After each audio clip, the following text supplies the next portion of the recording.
Holy shit, Titanfall 2 is back. I'm pretty sure some random intern went into their decrepit basement at the EA headquarters and like flipped the switch back on. Some young Todd Howard looking motherfucker activated the servers again, and it's been wonderful. Now, I'm a gamer, but I didn't actually get to play Titanfall 2 whenever it first came out. So now that they reactivated it and then I can actually play it is incredibly great for me, because now I get to experience a game that I never got to experience in the first place. And after playing it for around like 20 hours now, and trying all the multiplayer modes, you know, messing with all the Titans and all the guns, this is a wonderful game. It's amazing. It's fantastic. I loved every second of it. Unless you use the EPG or the Mastiff or the Smart Pistol. You know who you are. Fuck you, dude. Not cool. But this video was kind of going to go over my first impressions of Titanfall 2 after playing it for all these years, and how much I enjoyed it and just how much joy it brought me. So, first, let's go over the gameplay. The gameplay is incredibly smooth, and the animations, the combat, the Titans, just all of it goes together incredibly well, giving that Battlefield feeling of being incredibly cinematic, but working gameplay-wise incredibly well. I mean, it works wonderfully. It's like, I don't know, man. It's like melted ice cream. This is Editor Cambry here. I've been told by all of my friends that drinking ice cream is quite literally insane, and I need to know in the comments if anyone else does this. Thank you. Whenever you drink melted ice cream, it's like the best part. It's like that. The entire game feels like that. It's great. I did not once get the feeling of the gameplay being clunky or like controlling a Rockstar main character. It never felt like that. It's so fluid and fast and feels like water, and everything transitions into each other so smoothly. And the weapons are so incredibly well balanced in a multiplayer game that I haven't seen in a while. This level of just viableness from every weapon is hard to find in any other game. I have been trick-shotted by a Kraber, I have been rootin' tootin' by a wingman, and I have been fucked by an EPG. And it's just, you can use any gun you want, and it works, and you will get kills with it. And then there's my friend who for some reason religiously uses the Mozambique. I cannot explain it. I don't know why. For some reason, that's his weapon of choice. And you can pair these weapons with your pilot's ability to make them incredibly just over the top. If you're using a Kraber, chances are you go with the grapple, so you can grapple onto things, trick shot, and then hit someone.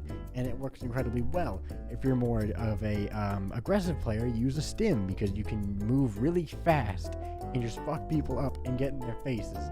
I personally am a professional stim user, so that's just me. Professional WM1 player here. And all of the accessories work incredibly well, too. I mean, you have the arc grenade, you have the fire star, you have the frag grenade, all of them having their own advantages and disadvantages, and it just works in tangent with your class so well that you can really build a playstyle that you want to use, and it's wonderful to see that in a game. And then obviously there's your big old boys, your Titans, and Titans all have their own specialty and playstyle of themselves to, you know, figure out which one you actually want to use.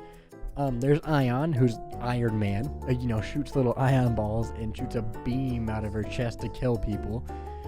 And then there's Scorch. Take a fucking guess what Scorch does. He scorches people and lights everything on fire.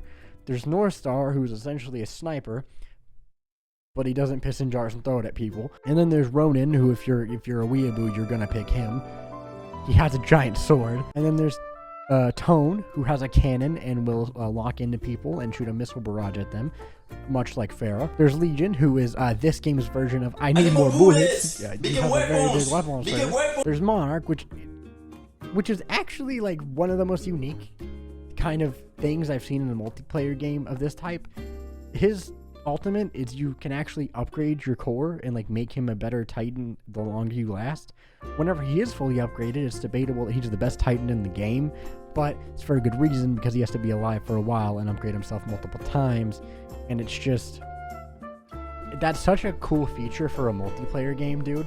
Like, that's so neat. All of them, and I mean all of them, feel different from one another, and they're super fun to play. I did not play one and hate it. And it's all of these multiplayer games have this feeling of your team's trying to get all their Titans first to get more points, and the other team's trying to get all their Titans, and you'll have these like 5v5 Titan battles that are wonderful, and every single direction that you can mount your Titan from has a unique animation. Not one animation is the same, and it's just the amount of dedication that they put into that is so inspiring, and it's good to see that someone cares. And it is such a shame that EA released this game in between Battlefront and Battlefield 1, and it was just kind of forgotten about. And I'm so happy that I got to experience it after it was being just like put in a basement and like begging for attention. And these multiplayer matches are so fun, not only because of the gameplay, but because of the map design. The map design is flawless, except for War Games. That map is a little cringe. I'm sorry, I don't like it. It's a weird map. But besides that, all of the other maps work wonderfully in tangent with the gameplay and are very, very specifically designed to work with it. Whenever you go on the map that's the village, it's very obvious that you're supposed to go on the rooftops, use your grappling, swing from rooftop to rooftop, scout out for enemies, and then there's street levels where you can fight on the streets. And it's just God, dude. God, they cared so much about this game, and I never got to experience it until now, and it's just so good. I don't think it was actually an intern that just like turned on the Titanfall 2 servers, of course. I think they're actually updating it and like taking care of the game now, which is so refreshing to see. But I really hope it keeps going this way. Now, it's kind of getting to like Half-Life 3 levels of speculation. I've seen people like fucking neuron activation analyzing the dates on some of these patch notes to see if like maybe Titanfall 3 is coming out. It could happen because Apex Legends did extremely well, and I'm sure Respawn Entertainment has the funds to do so. But we'll see. Really only time will tell for these kinds of things, and it's gonna be a long ride because game development's hard. Yeah, I would know about it. Obviously, I'm a 19-year-old gamer, so I know all about it. But no, genuinely, it's gonna be a while before we get any news of Titanfall 3 or any new Respawn Entertainment game, just because they're currently working on Apex, maybe a new IP. We'll see. I'm so glad that Titanfall 2 is back, and I think that's really all I wanted to say. It was just a short little rant video going over this, like, just how much of a hidden gem this game was for me. Now, I know that it has a huge fan base that I've seen crazy ass clips of people just going ham on some grapple wingman crater shit, and it's great.